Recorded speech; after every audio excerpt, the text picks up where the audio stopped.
Hello student, this is Prayag Vidhi Mahavidyalaya online classes of BA LLB second sem, subject English, and today's topic is precise writing from English, writing skill.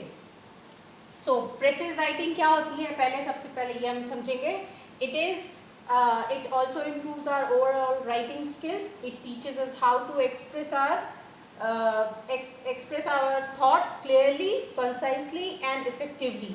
तो क्या मतलब हुआ कि precise writing क्या होती है? कोई paragraph आपको मिल गया और आपको उसको अपने शब्दों में करना है, पर उसके साथ एक ये लिमिटेशन होता है कि उस पूरे पैराग्राफ का 1/3 ही आना चाहिए. ओके लेकिन ऐसा नहीं है कि 1/3 है तो आपने ऊपर का ही 10-15 लाइन 50 लाइन है तो 10-15 लाइन आपने ऊपर से उतार दी.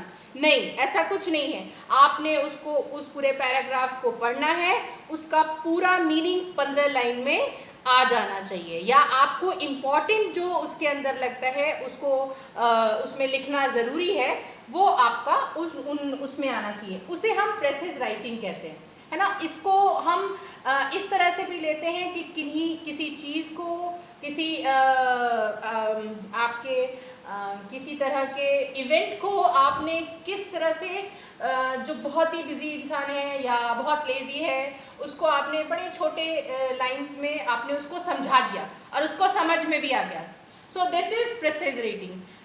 इसको बहुत ही ज़्यादा इस्तेमाल किया जाता है जब हम कोई न्यूज़ बनाते हैं तो हम उसके बारे में एक्सप्लेनेटरी नहीं करते हैं, थोड़ा सा उसको बताते हैं और उसको हम समझा देते हैं. उससे जो सुनने वाला है, समझने वाला जो इंसान है, वो उसको एट द मोमेंट उसको पूरा स्टोरी समझ में आ जाता है और हम भी अपना जो व्यू है उनके सामने रख देते हैं. कोई भी इंसान जो है वो बड़ी बड़ी स्टोरीज पढ़ने में इंटरेस्ट नहीं रखता है. वो क्या चाहता है कि हमें जो स्टोरी जो चल रही है या जो हमें बताया जाना है वो हमें समझ में आ जाए.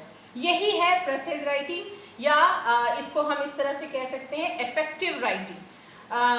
और अगर इसी तरह से राइटिंग स्किल के बाद हम समरी राइटिंग के बारे में बात करते हैं तो समरी राइटिंग जो है एक्सप्लेनेटरी होती है. उसमें लिमिटेशन कुछ वर्ड्स की होती है. जैसे बता दिया गया कि आपको ये स्टोरी है, इसके बारे में आपको लिखना है, आपको 250 वर्ड में इसे लिखना है, तो ये हमारा समरी राइटिंग होता है. समरी राइटिंग जो है एक्सप्लेनेटरी ज़्यादा होती है, डिफाइन की हुई ज़्यादा होती है.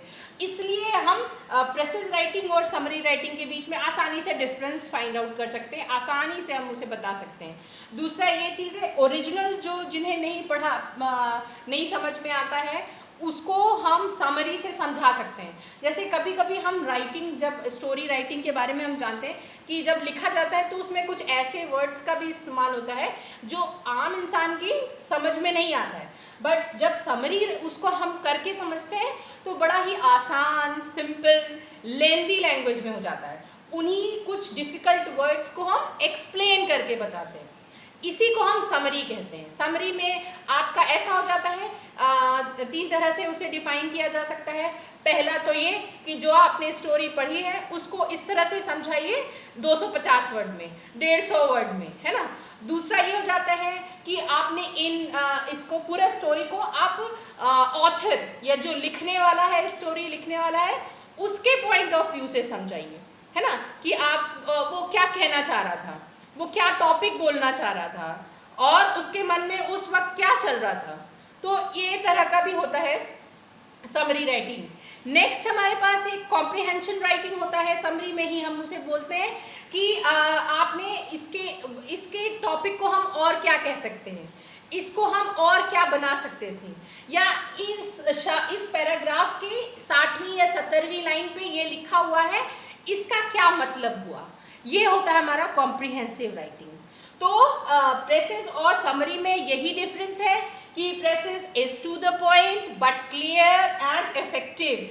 कि इंसान जो भी हम पढ़ रहे हैं, या ऑथर या राइटर या जो भी है, या स्टूडेंट या कोई भी पढ़ने वाला, उसको टू द पॉइंट उस स्टोरी के बारे में समझ में आ जाता है. But summary is for the general people, कि उसको हमें समझाना है तो उसको हम किसी तरह से ऐसे लिख दें आसान भाषा में कि उसको पूरे स्टोरी समझ में आ जाए, उसके डिफ़िकल्ट पॉइंट हम उसको आसान बना देते हैं ताकि हर इंसान के लिए वो समराइज हो सके या समझ में आने वाला हो सके। ओके, सो स्टूडेंट्स, ये राइटिंग स्किल का 2 वेरी इंपॉर्टेंट टॉपिक है जिसे आप लोगों को करना है। आप इसे पेपर में भी आप रीडिंग के थ्रू कर सकते हैं, कुछ आप टॉपिक्स देख सकते हैं, कुछ पैराग्राफ आप देख सकते हैं जिसे आप प्रिसाइज और समरी के अकॉर्डिंग डिफाइन कर सकते हैं। आप इसे घर पे ज़रूर करिएगा, प्रिसाइज राइटिंग और समरी राइटिंग को। आप एक पैराग्राफ ले लीजिए, उसको 1/3 करके आप कैसे प्रिसाइज राइटिंग कर सकते हैं, उसमें सभी पॉइंट इंक्लूडेड होना चाहिए। ऐसा ना हो कि आपने उसको छोटा बनाने के लिए 17 लाइन लिख दिया और उसमें पूरा एक्सप्लेन नहीं हुआ। और समरी में आपको पूरा जो भी आपने पैराग्राफ चुना है उसको अच्छी तरह से एक्सप्लेन करिए, जितना भी आपको समझ में आता है कि आप 150 वर्ड्स में अपने हिसाब से कैसे लिख सकते हैं, ये सब चीज़ें आप उसमें करके देखिए। ओके, नेक्स्ट वीडियो में हम राइटिंग स्किल के और भी टॉपिक्स पे जाएंगे और उसे देखेंगे, ठीक है।